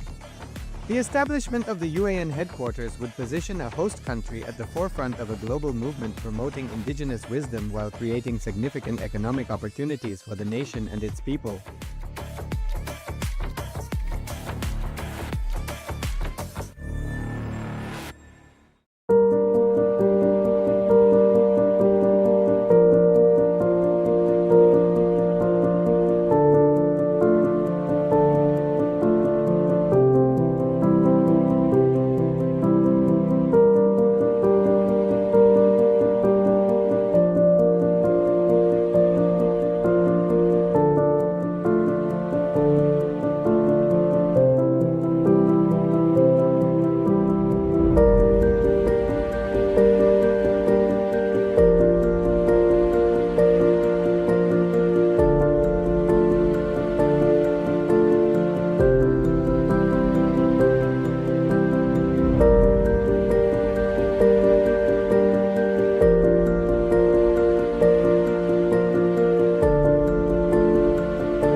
Established since 2002 in the United States of America, the United Ancient Nations is an intergovernmental organization, currently made up of 160 plus members and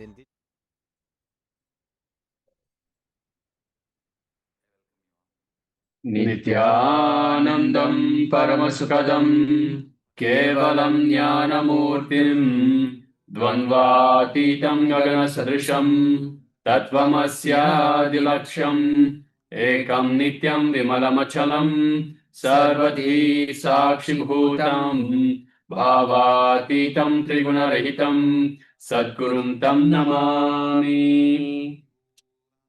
Nityanandam, everyone. Nityanandam, welcome. Welcome to this day 5 of Paramashivoham.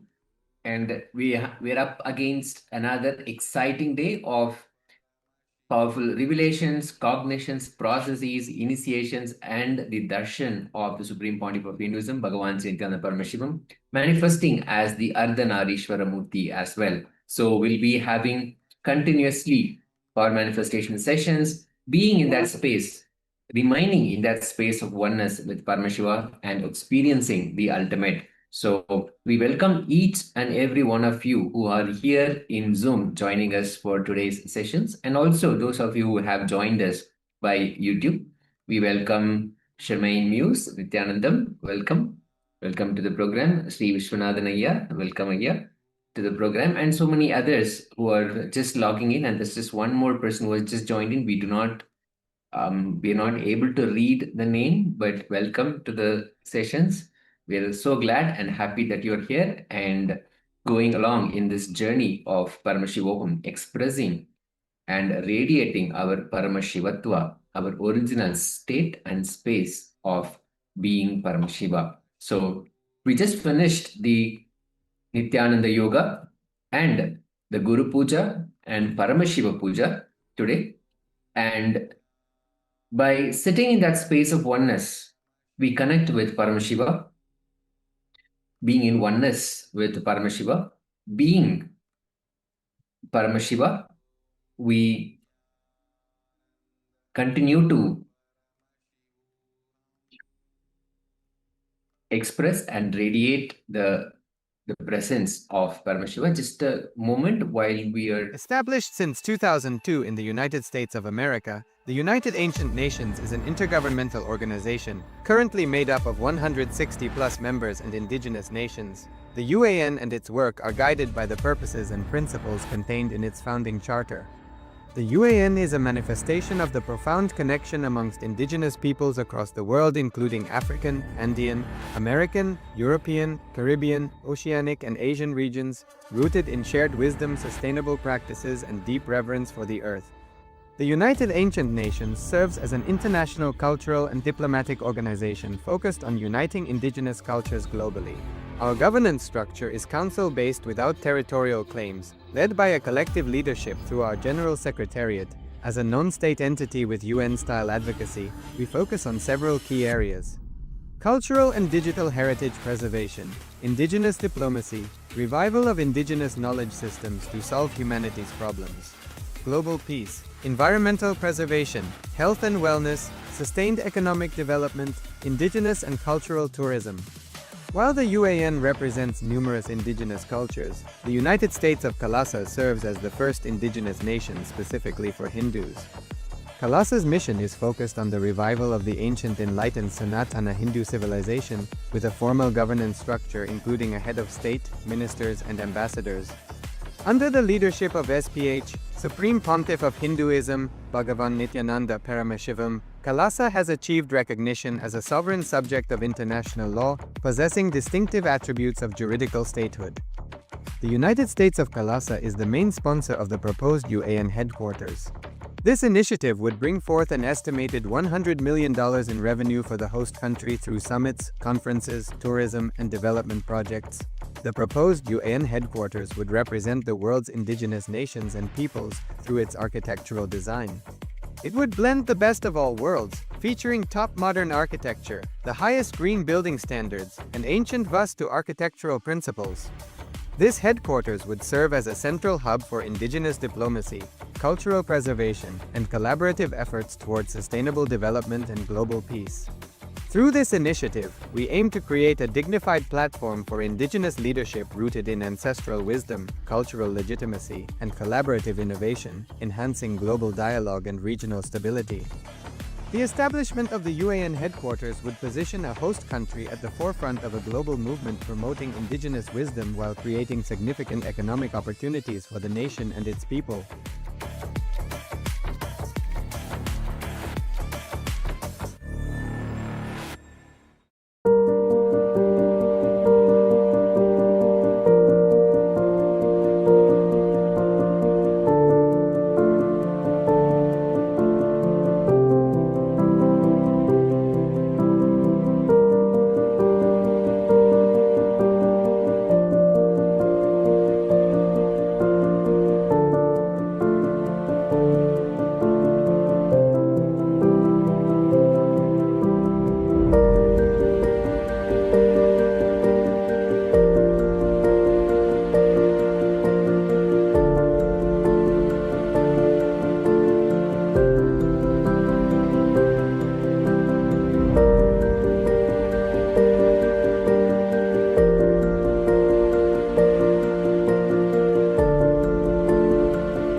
Established since 2002 in the United States of America, the United Ancient Nations is an intergovernmental organization, currently made up of 160 plus members and indigenous nations. The UAN and its work are guided by the purposes and principles contained in its founding charter.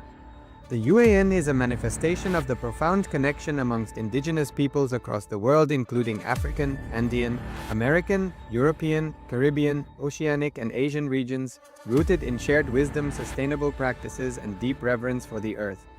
The United Ancient Nations serves as an international cultural and diplomatic organization focused on uniting indigenous cultures globally. Our governance structure is council-based without territorial claims, led by a collective leadership through our General Secretariat. As a non-state entity with UN-style advocacy, we focus on several key areas: cultural and digital heritage preservation, indigenous diplomacy, revival of indigenous knowledge systems to solve humanity's problems, global peace, environmental preservation, health and wellness, sustained economic development, indigenous and cultural tourism. While the UAN represents numerous indigenous cultures, the United States of Kalasa serves as the first indigenous nation specifically for Hindus. Kalasa's mission is focused on the revival of the ancient enlightened Sanatana Hindu civilization with a formal governance structure including a head of state, ministers, and ambassadors. Under the leadership of SPH, Supreme Pontiff of Hinduism, Bhagavan Nityananda Paramashivoham, Kalasa has achieved recognition as a sovereign subject of international law, possessing distinctive attributes of juridical statehood. The United States of Kalasa is the main sponsor of the proposed UAN headquarters. This initiative would bring forth an estimated $100 million in revenue for the host country through summits, conferences, tourism, and development projects. The proposed UAN headquarters would represent the world's indigenous nations and peoples through its architectural design. It would blend the best of all worlds, featuring top modern architecture, the highest green building standards, and ancient Vastu architectural principles. This headquarters would serve as a central hub for indigenous diplomacy, cultural preservation, and collaborative efforts towards sustainable development and global peace. Through this initiative, we aim to create a dignified platform for indigenous leadership rooted in ancestral wisdom, cultural legitimacy, and collaborative innovation, enhancing global dialogue and regional stability. The establishment of the UAN headquarters would position a host country at the forefront of a global movement promoting indigenous wisdom while creating significant economic opportunities for the nation and its people.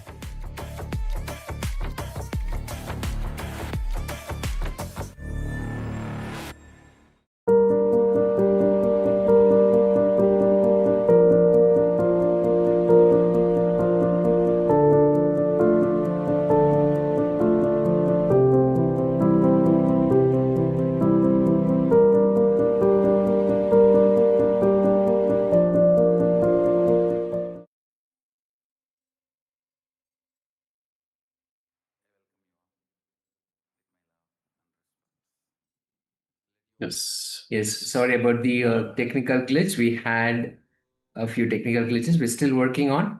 While we take care of this, let us come back to that space of oneness with Paramashiva and sit in for the first session of the day, which is a power manifestation of the powers of the third eye. So let us sit in that space of oneness. Let's have our eye bands on. If you have your eye bands, you can wear them, or if you have a piece of cloth that you can nicely tie around your eyes, making sure there is no light passing through the eyes. Let's do that. Let's listen to the Shastra Pramana, the scriptural reference to manifest the powers of the third eye. Kapalantarmanonyasya tishtanviritalochanaha kramena manaso dardyat lakshayet lakshyamuttamam. By fixing the mind on the inner space within the crown center and sitting stably without any movement, having the eyes closed.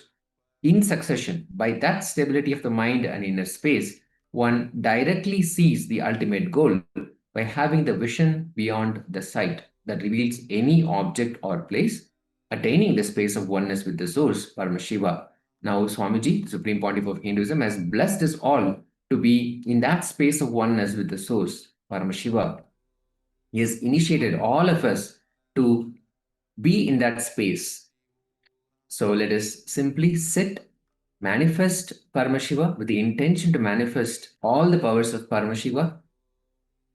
Visualize Swamiji in your inner space, invoking his presence. Hold the intention to manifest the power of the third eye. Let's chant the Mahavakya intensely, which communicates, which again and again brings us back to that space of oneness with Paramashiva. Om Nityananda Paramashivoham. Om Nityananda Paramashivoham. Om Nityananda Paramashivoham. May Paramashiva manifest through all of us. Continue to remain in that space of oneness with Paramashiva. Continue to chant intensely. Again and again, the Mahavakya brings us back to that space of oneness with Paramashiva. Let us chant intensely. The image is being projected now. Let us start.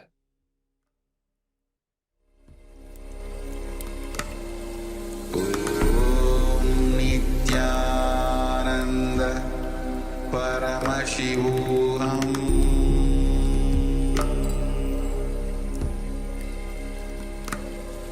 Om Nityananda Paramashivoham.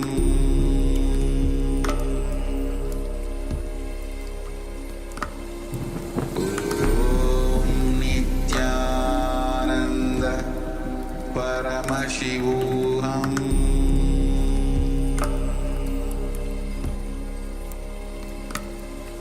Om Nityananda Paramashivoham. Om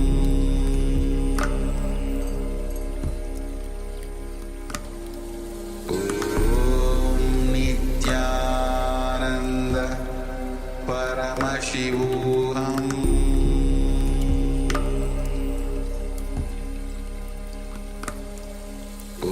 Om Nityananda Paramashivoham.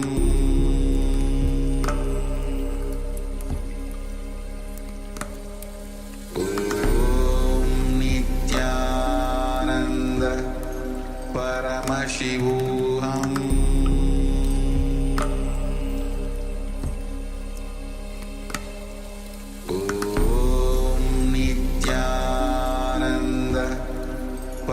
Paramashivoham.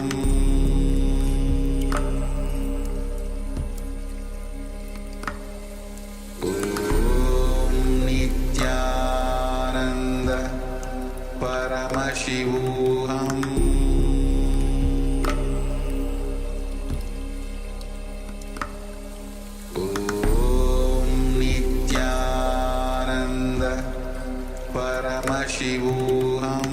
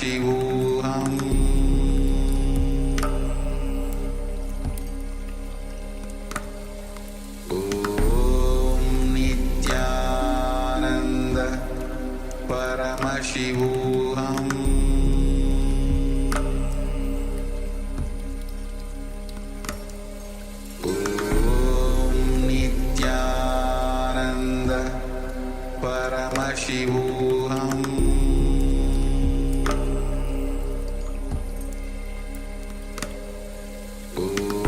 Om Nityananda Paramashivoham.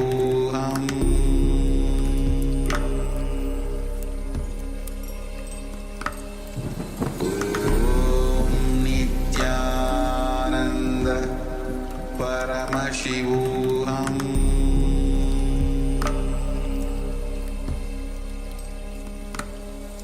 Om Nityananda Paramashivoham.